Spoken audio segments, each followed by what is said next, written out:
What's up, everyone? Welcome. We are live right now on Cannabis, and if you're watching us on YouTube, thank you so much for joining us on YouTube. We have a great show for you today. We've got Hogwash Farms and Huckleberry Hill Farms, two great outdoor farmers up in Northern California. They're going to be talking to us about what they're growing this year, as well as an interesting issue that's come up in their local community, super important to the farmers there. So we want to hear their stories and share their story with all of you guys. But before we get into it, I need to make a couple shout outs. First off, shout out to everyone in our community. They can watch us live on a live stream and join us and ask questions every Sunday when we do these interviews. If you want to be a part of that community, join us on Cannabis in the App Store and use the code GROWERSLOVE for 50% off your first month. I also want to give a shout out to Lost Coast Plant Therapy. Huge fans of Dirk and his product, Lost Coast Plant Therapy. It's been helping me out a lot lately. I've been vegging plants inside, getting ready for the outdoor season, and I've got some spider mites in my basement, and I've been using Lost Coast Plant Therapy to take down those bugs, and I also don't have to worry about powdery mildew and things like that. So please check out lostcoastplanttherapy.com, and we really do appreciate their support. Also, shout out to SacredThreeMushrooms.com and FruitySpores.com. I messed up the name there. Fruity Spores and Sacred Three Mushrooms. We just did a great episode with them last week. If you want to learn all about their products, check them out. And then final couple shout outs real quick is NeptuneSeedbank and TikiMadMan. JR, I'll throw it over to you. Excellent. Yeah, Tiki started on the February 1st on TikiSeeds.com. His bunch of sales that he's got going on, and one of them is his Devil Drivers Fem release. Tiki is just now going to start cranking out a bunch of Fems, as it seems like that's kind of where the market's heading. And the Devil Driver is one of his most popular varieties. So check it out as a Fem pack and pick that up. And also next week, we're doing Nugs Deep with NeptuneSeedbank. He's going to be bringing on some of the breeders that he has on his roster. And we're going to start off with Umami Seeds. So they'll be on the show next week. We'll be doing an interview with them. And you can check out NeptuneSeedbank.com for all the Umami gear. Shout out to our sponsors. They're going to help us get to Emerald Cup this year, where we're going to be able to talk to great farmers like these guys on the show and many others. So we really do appreciate their support. We're going to have some good camera and video gear there so we can do some good interviews. So stay tuned for that. But let's get into this interview. We are so stoked. We've got Johnny from Huckleberry Hill Farms. He's a super kind guy that's been on this show multiple times. Check out our interviews with Johnny. But we've got some special guests, some friends that he's brought along, Hogwash Farms. So let's get into learning a bit about them. JR, I'll throw it over to you. Well, we always like to kind of start our interviews and with our guests with how they fell in love with the plant and where it's kind of got them on their journey today. And if I can have you two scoot just a little bit closer, I'll get to see the both of you. All right. Go for it, Eric. Well, I guess I saw the question this morning, how did my relationship start with cannabis? And it was, for most of us in Humboldt County, it was more of a responsibility. It was something that we kind of started participating in with our families because we were kept at home a lot, and we were playing and having fun in the forest. So we were along our family's side most of the time and learning just how to grow, and it being a responsibility of keeping them wet, keeping the rat trap set, keeping the gates closed, keeping the deer from eating them. It just came kind of like not really our job. We did feel kind of like indentured servants at times, but it was more of a responsibility to make sure that the family was going to make it through the end of the season and be prosperous. Because growing cannabis in the early 70s and the early 80s was extremely hard. So I have questions about that, because we've always heard legends about Humboldt that, like, prior to camp, you guys grew really loud varieties, but once camp started showing up, you guys started selecting for stuff that wasn't as stinky, or that maybe you could stash in a tree or in a bush somewhere. Is that true? Well, a little smaller genetics, plants that would finish earlier too. Back in those early 80s, we also kind of championed light deprivation with just black plastic, obviously, because that's what they're still using to this day. But we would figure out how to get an early harvest off in like June, early June, before camp would start in August and September. So you'd get a little bit of money, be able to get a little bit of cash in the ground, and be able to kind of make it through the end of the season. And if you did get camp done, you could potentially make it through the rest of the year with the money you made from a small debt. So yeah, trying not to have such large gardens, packing it farther off into the bush where people were less prone to actually smell it when it was blowing through the wind during harvest season. So that's kind of you guys didn't really select away from stinky. You just hit it stinky better. Yeah, we used to have a saying in Humboldt that one lock gate leads to another. Yeah, because we'd put them so far out the road that it was like, why are you way out here? And it's like, well, this is where you grow weed, is way out in the middle of nowhere. Yeah, people didn't want to come and steal it back then, way out in the middle of nowhere. And I don't want to interrupt you, JR and Sam, at all, but I think one important thing about Hogwash Farms is, Eric, of course, but Jill, his partner, is maybe the longest standing female Humboldt County woman, fourth generation cannabis farmer here in Humboldt. So, we're proud to hold her up as a token of what this industry is all about and what she represents. And she's pretty shy, so you might have to get it out of her. All right, Eric, can you slide over a little bit, and can I get you in the camera so I can see? There you are. So you've been a multi-generational cannabis farmer? Well, my family came to Humboldt County in the 1870s. And so, they farmed all kinds of things, right? And then they went through the whole fishing and logging industry as well. So, cannabis has always been part of my family. Both my parents grew, and my grandmother grew as well. And so it's just when I was reading your questions, the love of the plant. Well, I think it was more it was just the plant loved us because we were taking care of it. It was just, that was just what we did.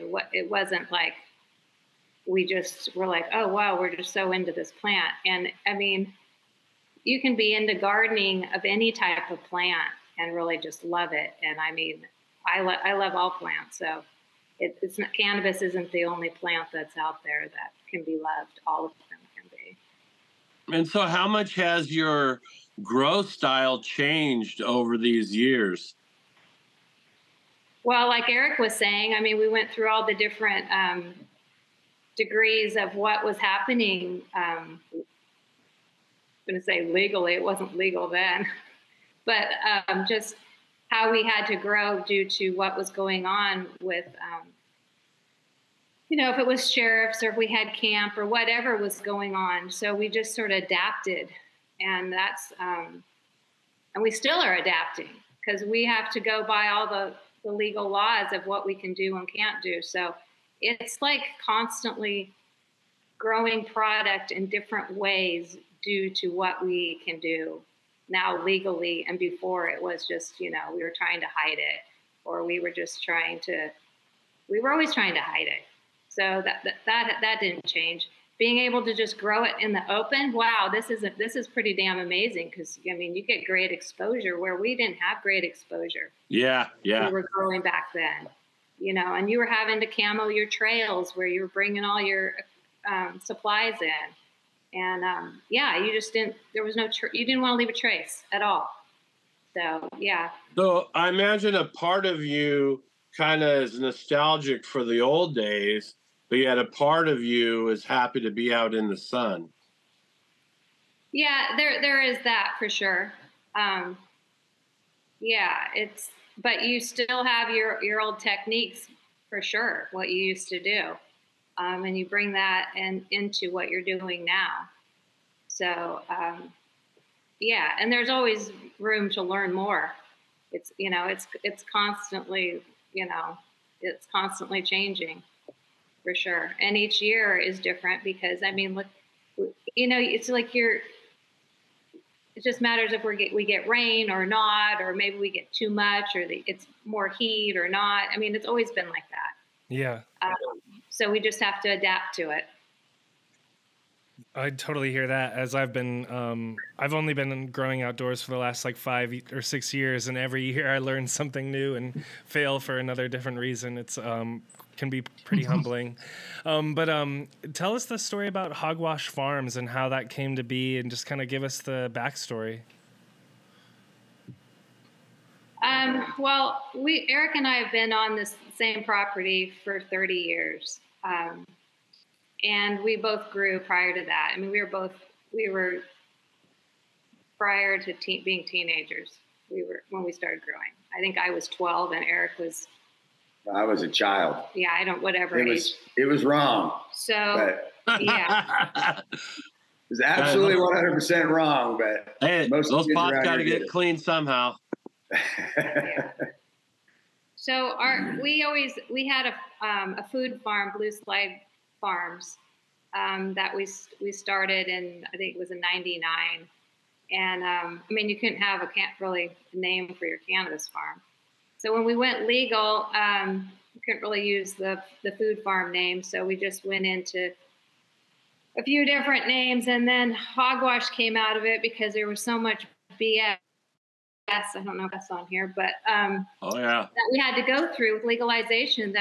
And we grew hogs or raised hogs, and we were like, well, that seems like a perfect name for all this legalization what we have to go through, because it's a lot beauty. of regulations. The original one we had signed up was High on the Hog Cannabis Plantation, but halfway through we realized it was going to be just murder and misery, and it was like, I need another word for bullshit, because that's what this is. Yeah. So I was like, Hogwash, because we've been, like she said, we've been raising hogs for the last 7-8 years, just so that we have some extra agriculture on the property. And I was like, can you speak to that a little bit about, being on a cannabis farm and needing to diversify your income stream in that way? And maybe give some tips to new guys or new people out there who are trying to transition. Well, diversifying the income for us has even come from me doing a little bit of consulting back east on people that are opening up facilities in Boston. I'm in New York, so it's not so much about trying to diversify, because in Humboldt County, our community and population shrunk so much. There's not a real big commodities market to sell everything you could cultivate in your, at a farmer's market at this point, because when the cannabis left, the money left, and then right after that, all the people left. Yeah. So, if you drive through Garberville, you might see some tumbleweeds blowing down the street. Yeah. It's almost like a ghost town right now. That's super smart that you've been able to diversify, like you said, and do some consulting and things like that. It's super smart. Damn, can I, yeah, totally. I'm not trying to run the show over here, but what, I also want to point out something I think you guys will both, and your listeners will find really interesting, is while you're talking about adapting, even further to elaborate on what Eric and Jill were saying, that adaptation process has actually taken us to where they're now growing a couple of the strains that I grow here as we've created more of a demand, and having grown up with Eric and Jill and know how they cultivate, and probably the hardest working couple that I actually know in Humboldt County, really have started growing a few of our strains along with their strains. But where I'm going with this too is, as he's been consulting and developing relationships back east with some people that have really showed their true values and who they are, and we felt very comfortable with them. Eric and Jill have now launched a new brand that'll be a national brand called Most Wanted that will incorporate a bunch of our legacy strains. And really, this young man in that company are one of the first people that I've seen come here and really see the value in our legacy strains and the stories. And he really wants to elaborate on that and market and brand that and really show the world where a multi-billion-dollar industry was created. And it just feels good to finally somebody has that oh yeah, this will be the only different thing in the industry that we could highlight and share with the world. That's I think. Go ahead, Sam. I'd love to let's double click on that or whatever, dig deeper on that because it's super interesting. So how could you go into a little bit of details about how that kind of works? Are you guys like licensing your genetics out to folks and they're paying you some sort of fees? Like, because I think this is really interesting and such an but the question is always like, well, what's the catch and how do I protect myself? You know, I think is a couple of the questions that come to mind. Yeah, I'm going to let those guys property. I'll let those guys elaborate on it because they're a little bit more involved in it. And so go ahead, Eric. Well, it's really about creating, obviously, close relationships with good people is the first start and the major ingredient in any one of these contracts, because in the cannabis business, contracts truly don't mean shit. Don't mean anything. Right, correct. Whether you get paid or anything else out of the deal, it's just, you know, if you got enough money to pay a lawyer to fight, he'll do that, but there's nothing saying you're getting anything back. So, you know, with that, it's really do a curated contract with them where they cultivate the genetics at their facilities that they operate. And then they're also indoors and greenhouse and then packaged in the Most Wanted and sold under the Most Wanted legacy brand from Humboldt County and the Emerald Triangle. We kind of made it so we could have Humboldt, Trinity, and Mendocino Most Wanted, curate genetics from farmers, and then start cultivating them on their cultivation sites across the other states that they're operating in. And then be able to package those genetics in the short term in the Most Wanted packaging with the marketing material for the actual farms that have cultivated those strains. That's cool. So that makes it more of a community brand where we can showcase other genetics rather than have to have every farm go out and be their own brand and try to become national. That's a little different spin on how some other folks do it. They'll go set up in another region or area, but they'll have all their growers be secret, and it's all coming into their dispensary, you know, storefront, where you're going to be showcasing the actual farms that are going to be producing these legacy genetics and help present their origin stories and continue your origin story as well. And also build that content and bring that authenticity that Humboldt County cultivators and the small family farms of Humboldt actually have to share with people. Yeah. And are the local cultivators, do they have a brand in this too? Because like obviously right now we can't ship product across state lines yet. So there's local cultivators that are growing these great strains. Do they have how do they fit into it, I guess? Well, it's a featured farmer on the Most Wanted package, so we would have a QR code linking to our website, and everyone would have all the farms would have a page that would link to their story and what they're about and the products that they grow. And it's also, since the Most Wanted is basically, you know, it's basically our criminally good bud as we market it. You know, it's the share the bounty. My wife's grabbing a couple packages. Yeah, I saw some of the packaging on your Instagram. It looked really good. I like. Oh, that's cool. Yeah, it looks really good. We got to share the bounty, and we also have an edibles brand, Most Wanted Edibles, that we've got going here. 5 different SKUs. And so now, Johnny, you're going to be participating in providing some of the legacy varieties that you're responsible for? Well, currently, Eric and Joe were gracious enough as the demand for like the whitethorn rose and the mom's weed increased, and my farm being so small, you know, I talked with him, and, you know, I had to find somebody that I could trust with giving the genetics out for the first time, because the only viable thing that I have in California right now seems to be whitethorn rose and mom's weed and Amalfi, some of those legacy genetics I grew with my mom. And, you know, if somebody really wants those currently, they got to come to us. So yeah, you know, definitely interested in finding another revenue source like you were talking about. And if I'm able to, you know, license these genetics out and have somebody else grow them with Eric consulting to make sure they're growing them the way we do.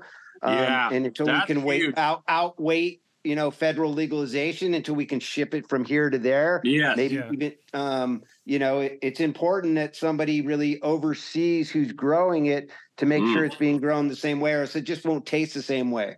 Totally. That's an interesting And it point. can ruin your brand, and it can ruin your brand as well. 100%. It really can. That's kind of a hard thing because, like you said, it's really boots at the ground at the end of the harvest to make sure the flower is exactly how you want it. And you got to make sure that they're drying and curing it, and they're able to dry and cure the quantity that they have. Because that can be the one thing that, you know, you're dropping it on the 1 yard line. I mean, kind of Super Bowl talk today. You know what I mean? Well, you got to get it dried and trimmed and sold in like 3 weeks nowadays, I hear, right? It's just hopped up chlorophyll trash. It's like, I got to smoke through this. I got to get some more. I would like to go ahead and kind of move on to the farms themselves. I'll go ahead and start with you, Johnny. What are some of the planned genetics you have for 2024? You know, with the exception of a couple pheno hunts that we're doing, we're going to stick with, you know, whitethorn rose is really, you know, taking a life of its own. And, you know, mom's weed has a special jar that it always goes in here every year. And so basically mom's weed and whitethorn rose, we are experimenting around and have entered paradise pine, another cultivar that we did some pheno hunting with last year. And then we did actually, in honor of another fellow podcaster, Bert Kreischer, which Jason Gilman from Ridgeline Farms and I actually were lucky enough to be able to get onto his podcast. And I saw that. Him becoming a lover of whitethorn rose, we decided to cross the whitethorn rose with the lance and name it the Machine after the Bert Kreischer thing.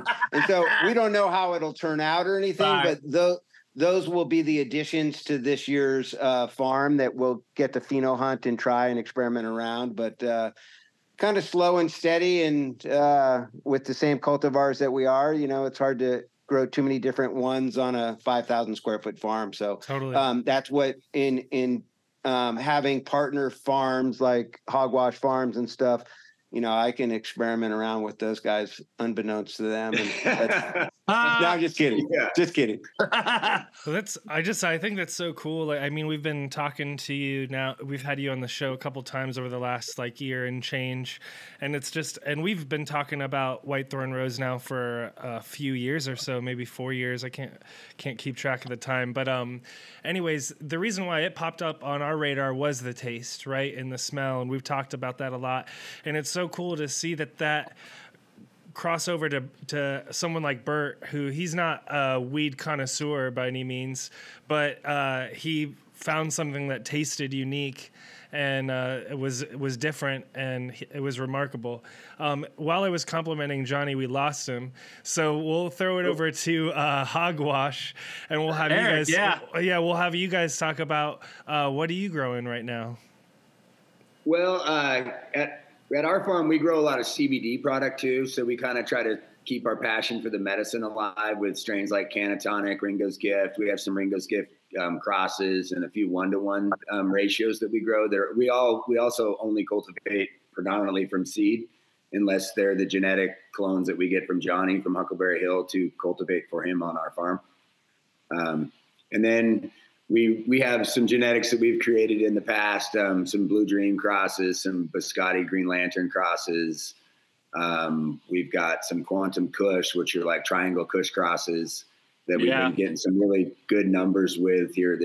We've been growing it for about 6 or 7 years, but we had it test 34% THC and 39% total cannabinoids this year. So, and that's after they've changed the California standards. So we're just seeing that we've been cultivating on the same property for 30 years, and in the same locations, in the same holes for 7 years without changing the soil since it's gone completely legal.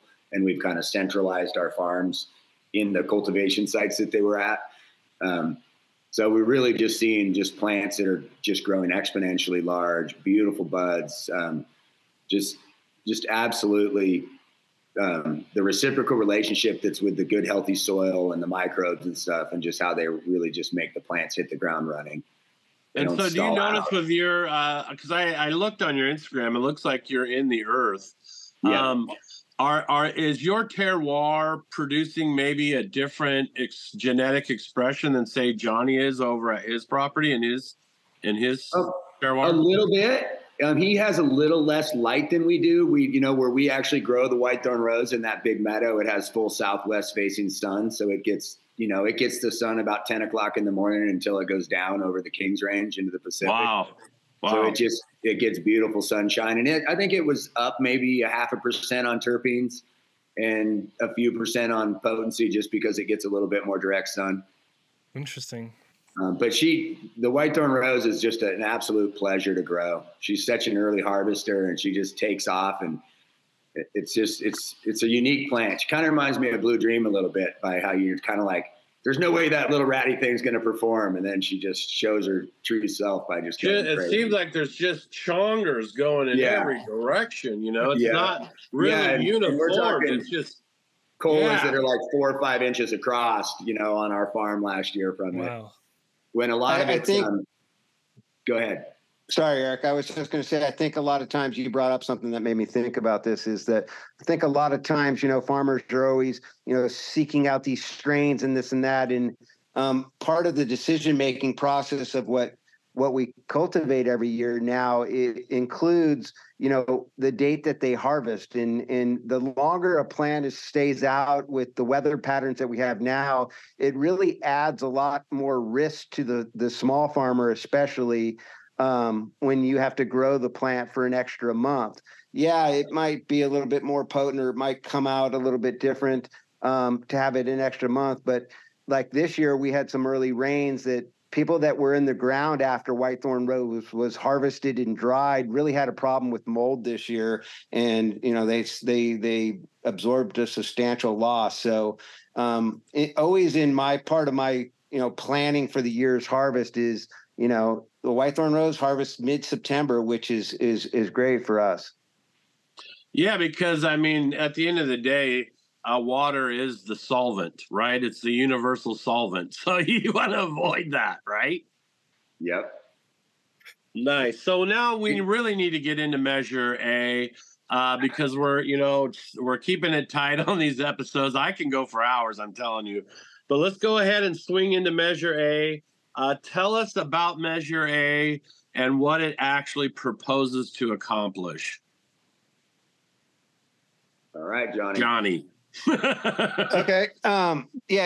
Measure A was this initiative that a couple people in the northern part of the county that got 7,000 signatures of people to sign, and ended up making it to where it's now on the ballot, and it's going to be voted on March 5th. And it's an initiative that was written by the people, that wasn't overseen by anybody else but the two proponents. And they had a lawyer from San Francisco, draw this up, a person that didn't understand, the county's definitions of certain languages that they were using. And what we ended up finding is, just like the state cannabis regulations, the state has their rules, the county has their rules, every city and every county has their rules.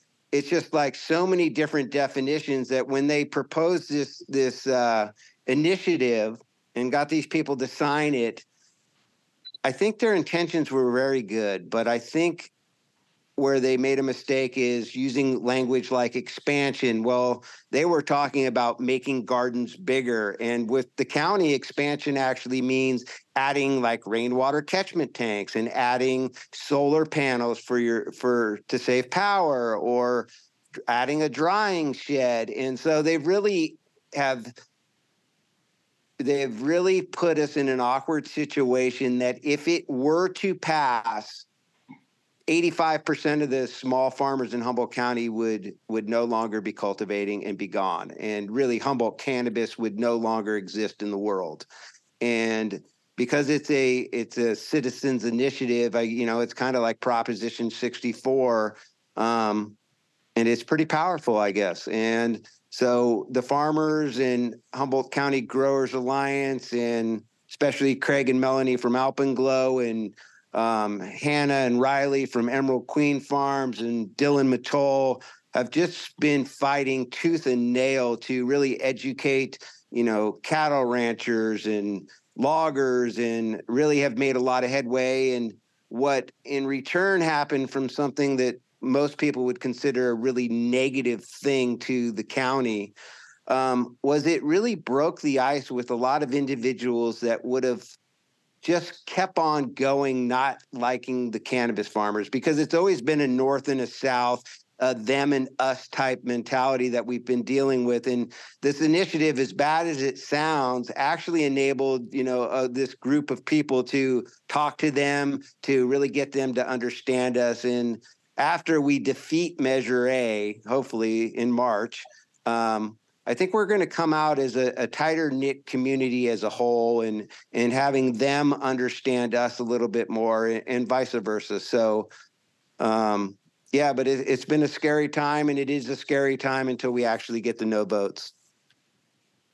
I'd love to hear you guys talk about what do you think has been effective in communicating your guys' story and everyone's story in your community?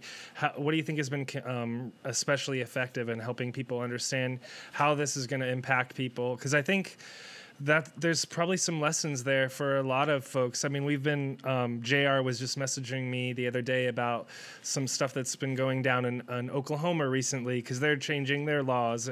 We're just seeing this across the country where, legislation starts one way and then eventually it starts getting more strict or whatever. And so it's important for us to speak out and let people know how it's impacting us. So I'd love to hear from you guys. What have you seen and what do you think is working well?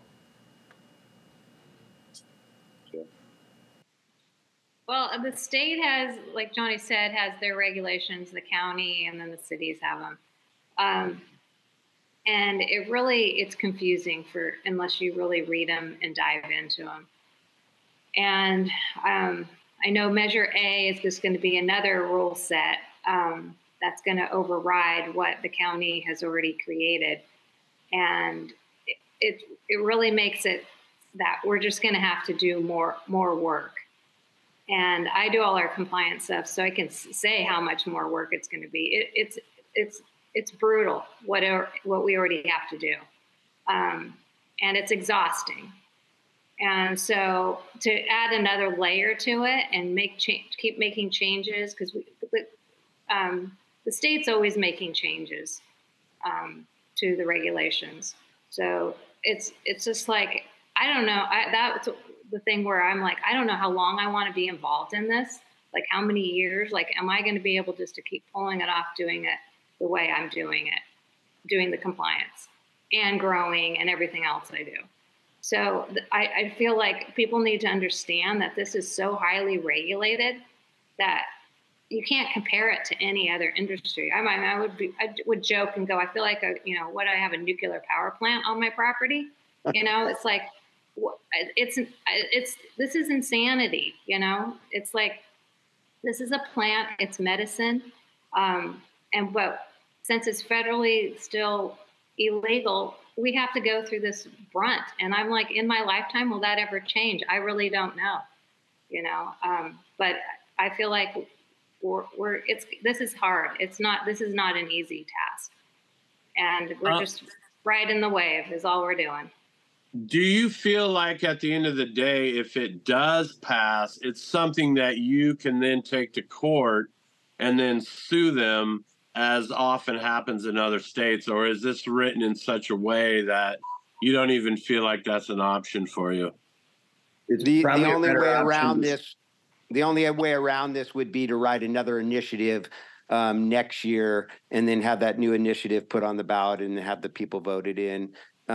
And by that time, really, to be honest, JR, we're all so close to being on the edge of failure just because of the states, all their rules and regulations and the way the industry is. As I'm sure you've all seen that video with Norman Yosef circulating around with that kind of mentality out there, the small farmer doesn't really have a chance. And by the time we got around to write another initiative, we would be probably all gone. And, we're not going to be gone.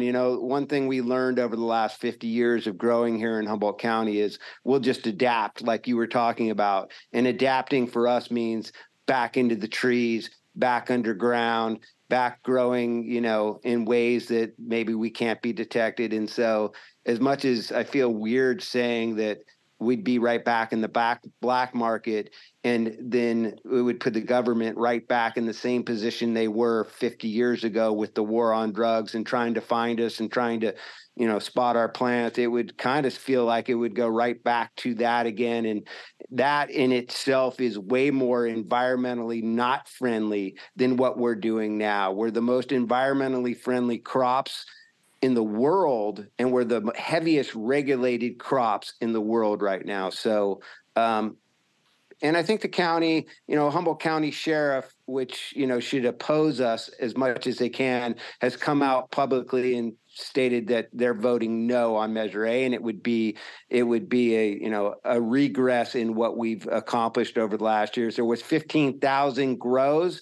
They've gotten rid of 14,000 illegal grows because of what we're doing now with the cannabis ordinance, and to go backwards at this point would just be a complete failure. I have a couple things I'd like. Go ahead, Eric. I just to reiterate that Measure A will not do anything to the roughly 1,500 illegal cannabis farms still in Humboldt County. It will not go after them at any level. It will only regulate legalized farms that have gone through the gauntlet of environmental nightmares to get to where they are today are going to be the only ones affected by this. Well, it's not going to be the black market. I think there's two things that are kind of a takeaway from this. First of all, I think it's over 70% of Americans are in favor of cannabis legalization and cannabis as medicine. So we have that momentum in our favor. As far as the regulations and the rules and all that, that's just part of the slow death that they've been putting us under, so that we can not be able to file our taxes properly and get write-offs. We're not allowed to have access to financial institutions, all of that bullshit. We're not allowed to move anything out of our own state. I mean, it's just, and then we've got all the regulation and taxation on top of that. And that is just the slow death they've had us under for over a decade. Here we had our medical system go wreck, and it killed all of our local farmers, right? It put it in the hands of pay to play for the few. And so that same scenario is being legislated and sold to every state in the United States right now. So it's always going to be that interstate states battle that we're going to have to always deal with and try to combat.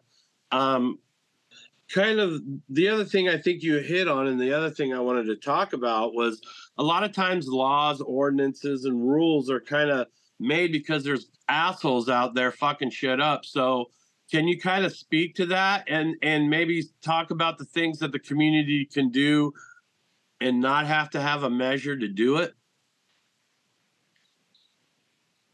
I think there's definitely a lot of education, because I find even when I have inspections, I feel like I'm educating the inspectors as well as they're educating me on what they know. And I always say we need to be working as a team on this, because since everything's changing so fast, or the way you read things, everyone interprets it differently, that it just makes it can be such a confusing issue to figure out, can I do this or not? And so I think just talking about it and educating, and not I think when they come and go, oh, we're going to do this inspection, and it's like they're looking at it, oh, you got this violation. It's like, there shouldn't be violations. I think the violations are total just bullshit, because they don't even know what they're trying to even enforce half the time. And so, I think it's just talking with people and really educating people, even the general public, because they have no clue what we're even going through. People that aren't involved in cannabis, they have no clue. So for this initiative, Measure A, to be on the ballot, the regular people are not going to know what this even means. Right.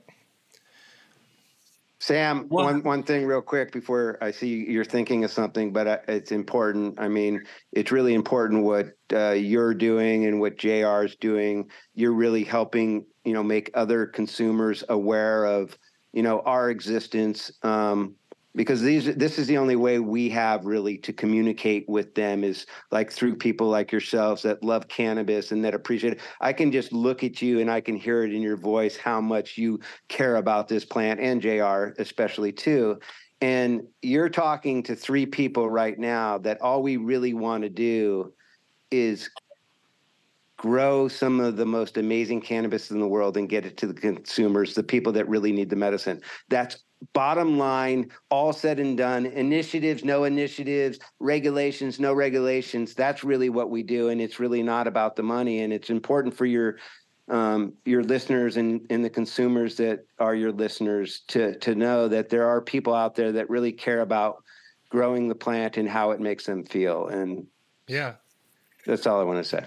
No, I appreciate that. We're going to get into our last couple questions and final shout outs. But before we do, I wanted to just emphasize what you were just saying, Johnny, actually, is that the importance of both of you guys sharing your stories. And, you know, Johnny, obviously you and Jason were on Bert's show, on the podcast, and there's just been so much work being done by the community to tell your stories, and it's getting across. I mean, just on a national level, in the last couple of weeks, there's been discussions around if we're going to reschedule cannabis. And I thought what was really interesting is in that conversation, we also saw senators, like I think it was Elizabeth Warren. She actually just went out and said you should just decriminalize because of stuff that's going on. So I think it's really interesting that I think that's the sum of all of everyone telling their stories and helping people understand this like death by 1,000 cuts situation that we've just been talking about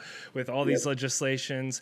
And then there's also the interesting conversation that's been going on the national level about how, because of this like oppression of legislation and taxation and all these things, in that vacuum, you've actually had a bunch of like Chinese grows that are using money to siphon money over into China, which is not something that, you know, senators and U.S. representatives like. So there's just really interesting ramifications. And I think it's you guys telling your stories and helping people understand how this stuff impacts you helps, you know, it makes an impact all the way up to the national level. But let's get into, we are mindful of that the Super Bowl is happening in about a half an hour. So we want to, and the 49ers are playing today. So as, you know, like 4/5 of this call is folks in California. So I want to be mindful of that. But let's get into a couple kind of shout outs. Are you guys going Hogwash Farms? And Johnny, are you guys going to the Emerald Cup this year? Absolutely. Awesome. Yep. You know, it's one of the platforms that really enables us to highlight some of our unique strains. And, you know, living up in the mountains is not that easy. Even if you have some of the best flower in the world, especially if it's a new cultivar, to really get it recognized. And so Tim Blake and Taylor Blake have done a really good job at least highlighting, you know, the importance of sun-grown and what we're about and what we're doing. So yeah, we're to answer your question, yes, we're going, and we're going in full force this year. And so now with the booth and your ability to bring your product, have they changed? Like I think the last year I went, you had to have some kind of agreement with a licensed dispensary in order to get your product out to people. Are you able now as a farm to go to your table, set up, and sell your product? Because I think that's something that in the community, people are still kind of not happy about, and they think is still the same. And I would like to maybe get that addressed early. So I would like to say yes, but I think it's a little bit more complicated than that.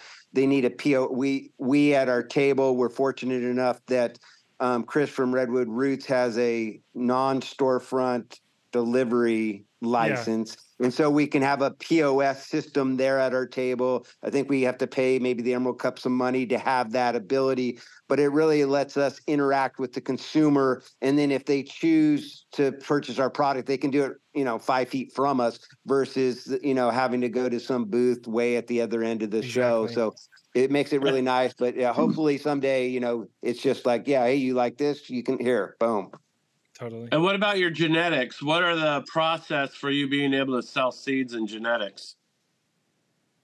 You also have to have a nursery license to be able to sell seeds on the regulated market. There's a gray area that's floating around out there that we actually participate with, that, your personal plants that if you have seeds with, we do have a site called tangledrootstore.com that we sell, seeds on of some pretty cool genetics that we grow here with our personal plants, and we're able to sell them because, they have no THC and all the kind of gray area rules like that. But Farm Bill. Yeah, we'll have seeds behind the table, unbeknownst to whoever's walking around. But yeah, we're going to hook some people up this year if you come by. That's great. That's because I have breeder friends who would like to be able to participate in the show because, the opportunity with it being in Oakland this year is fantastic. And so the advice to them is to link up with someone who has a nursery license.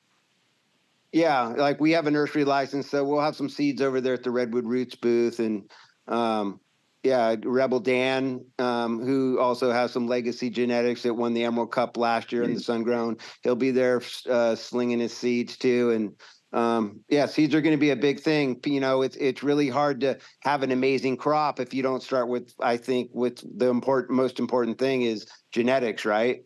Absolutely. 100%. Yeah.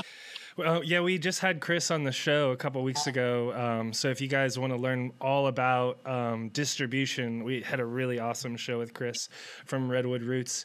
How about Hogwash Farms? What are you guys up to at Emerald Cup? What kind of genetics are you guys going to have there with you that you're selling or whatever? I'd love to just learn more about what I can expect because I'm definitely going to be stopping by and rolling up some joints. Especially because your white thorn rose has more terpenes and more. I can't realize it, Johnny. Ideally, it's Johnny's white thorn rose. We're just the cultivator. I'm just busting his balls. They do it plenty, but I'm used to it. It's a good thing because every time I test a batch, it goes up a couple nuggets. So I'm like, all right, a couple percent every time, baby. But you got some really cool things happening at the Emerald Cup too, Eric. Your 1-to-1, is. Yeah, I'm excited about that. We have some CBD entries. We've got a few other pre-roll entries and flower entries going into the Emerald Cup this year.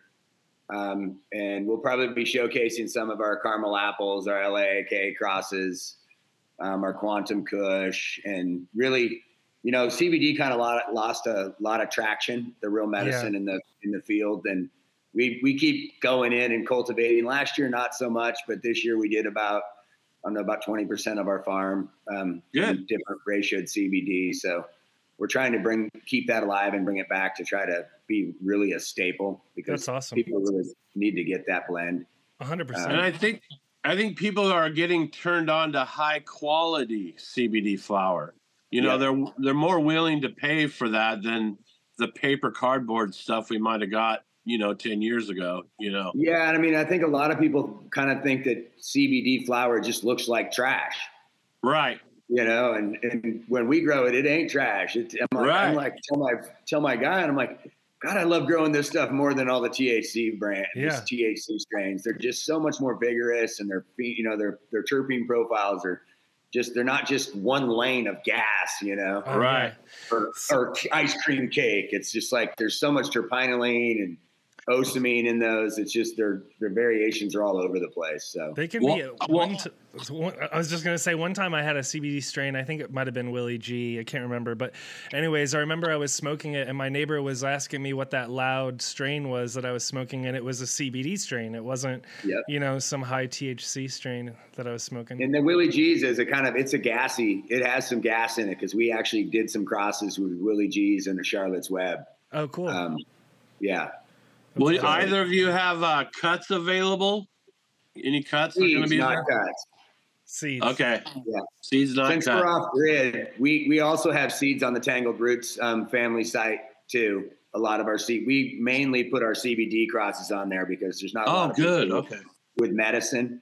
So, which it's kind of funny because the other couple guys on the seed site sell quite a few seeds where ours don't sell as much because people just aren't really A, informed, or B, that into CBD at the moment. Yeah. That'll change. We might Yeah, it will. We might have to connect again sometime. Maybe we'll connect with you guys at Emerald Cup because JR and I are going to be there. We've got a microphone and camera set up, so we're going to be going around. So maybe we'll have to talk a little bit more about your CBD because I definitely agree with you. I think we lost sight of the medicine aspect of things, and you just see it, just normal folks out there talking about, whether it's a back pain or they need help sleeping or whatever it is. The medical side is real, and unfortunately, when you go into a lot of dispensaries, you just don't really see that reflected in terms of the product that's available. But we're going to let you guys go here. So let's get into our final kind of shout outs on your guys' side of things. I want to hear from both of you folks. What sites should folks go to if they want to learn more about you? Just stuff like that. Where can people learn more about you and follow you guys in the future? I'll go first, Eric and Jill. Yeah, you can go to, Instagram, of course, at Huckleberry Hill Farms. And then we also have a website called pickhumboldt.com that tells a little bit about our farm. Rose takes care of that. So she shows all the pretty flowers and our dog and the cats and all that kind of cool stuff. And it has all of our media stuff and our stuff we've been working on. And then we also have the tangledrootstore.com if you're looking to pick some cool genetics that nobody else in the world has and you want to grow those genetics this year or whenever you want to grow them. And besides that, Eric will tell you about the Wanted Cannabis site. And go ahead, Eric and Jill. Hogwash Farms, we're on Instagram, and we are on, we have a website. And then we have a website for Humboldt Alchemy Group, which is our manufacturer and distribution. And then Most Wanted, which is the brand, it has a website, and it's on Instagram as well. Awesome. Well, thank you so much for your time this afternoon. We really appreciate it. We were fighting with the Zoom gods earlier, which is always frustrating. I totally get it. But I really appreciate it that you stuck it out and that you hung out with us this afternoon. Yeah, great. And I'm really excited to meet you guys in person in just a couple months at the Emerald Cup down in Oakland. And we'll be following up with both of you guys to learn more about what's going on and see some of your weed in person. But thank you so much for joining us today. We really had a great episode. This was an awesome one. If you liked it, make sure to follow Hogwash Farms and Huckleberry Hill Farms. Like and subscribe this video. And as always, we'll see you in the next one. And growers love. Right on. Thank you, guys.